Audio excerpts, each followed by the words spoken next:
Ayan na, magluluto tayo ngayon. Ito isang one half na kilong manok.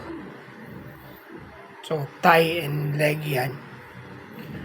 Tapos, sibuyas, bawang, tapos luya. Siyempre, ang ating bidang Ajinomoto, tapos patis. And then, miswa. So, kulang tayo ng... Okay. Sabi natin isa yung sibuyas bawang natin. Para sa pagkisang manok. Ayan. So, hindi lang. Isisin lang muna natin itong buko natin guys. Hindi magsisip. Simpleng seasoning lang. Simpleng seasoning lang ng buko. Ayan. Para ay kutin. May parang dito. Kawali. Dito yung parang isang kayo ng ayos. Ayan. Tapos, ayan. Siyempre. Okay. So, basta. Una, isisin muna natin yung sibuyas bawang. Okay. So, nakakalis tayo.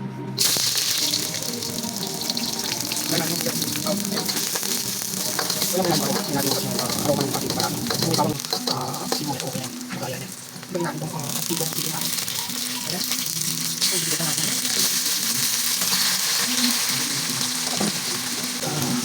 Ito na dito. Yung naman talagang ganito sa kapalaan ng isa. Kasi kung kuha ka natin alat na natin. So, dito lalagyan tayo ng bagong betching. Natin mo ito. So, lalagyan tayo ng kakunting isa. Ikaw tayo, may ikaw tayo. So, hindi sa kapalas. Ito na.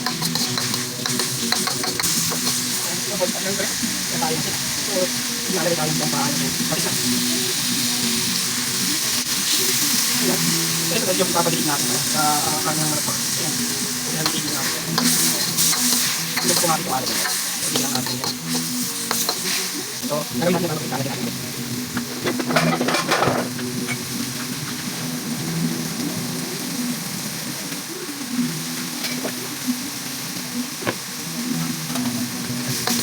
Tama lang dito. Ang pagkakataon. Wala ka na ito. Dito na yung mga kakang malita kapag nagiging ko na kami ang nasa. Kaya kapag natin yung putong pinagdas. Kapag natin. Higigin ko natin is. Kapag natin ulit.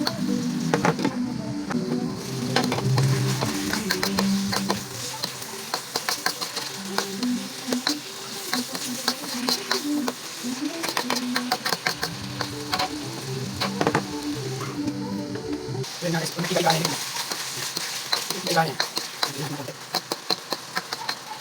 Kung nakikita yung guys. Ano sukulan pa din. Lagyan mo ng chicken cubes. Wala. Pagdating mo sa kailangan ng kapilan. O kapilan nyo. Ayan. Nakukulan sa akin. Okay. Yung bilagay natin patis kanina. Ang pabangin guys. Sige na pa. Ayan lang natin yung nakulok. Laksan natin yung kape. Ayan lang natin ang bulot. Lambot yung manok. So balikan natin mamaya guys.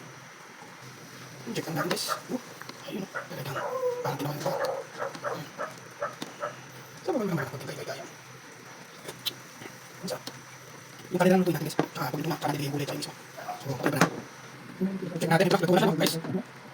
So ayan, luto na siya guys. Luto na yung manok natin. So ilagay natin ngayon yung ating luto na. Ito, lagay na natin itong ating patola.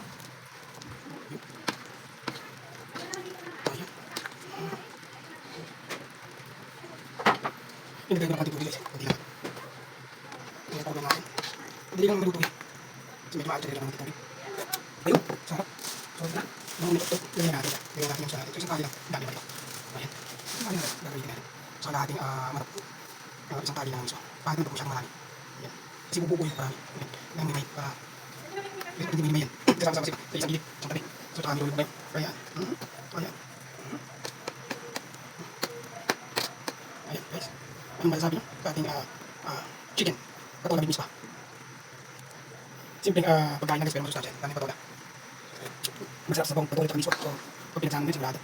So ayan, tutuloy lang natin. Nasa din siguro mga 3 minutes yung patola.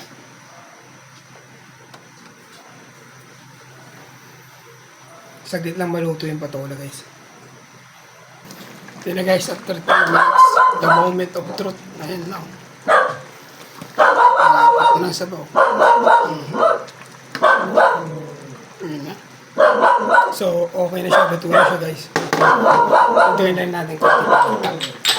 Matawag ng aso ko. Che! Chiche! Come here! Ito na. The moment of truth. Kasarap. Ayan na.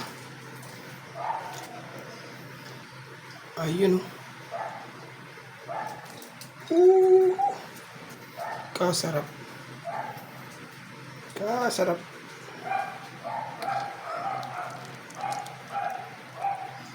The moment of truth.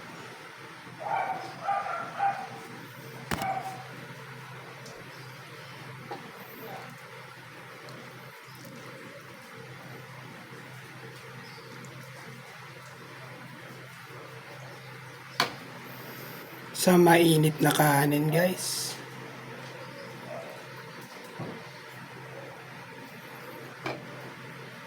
You know, so please follow and subscribe. Hanggang sa muli.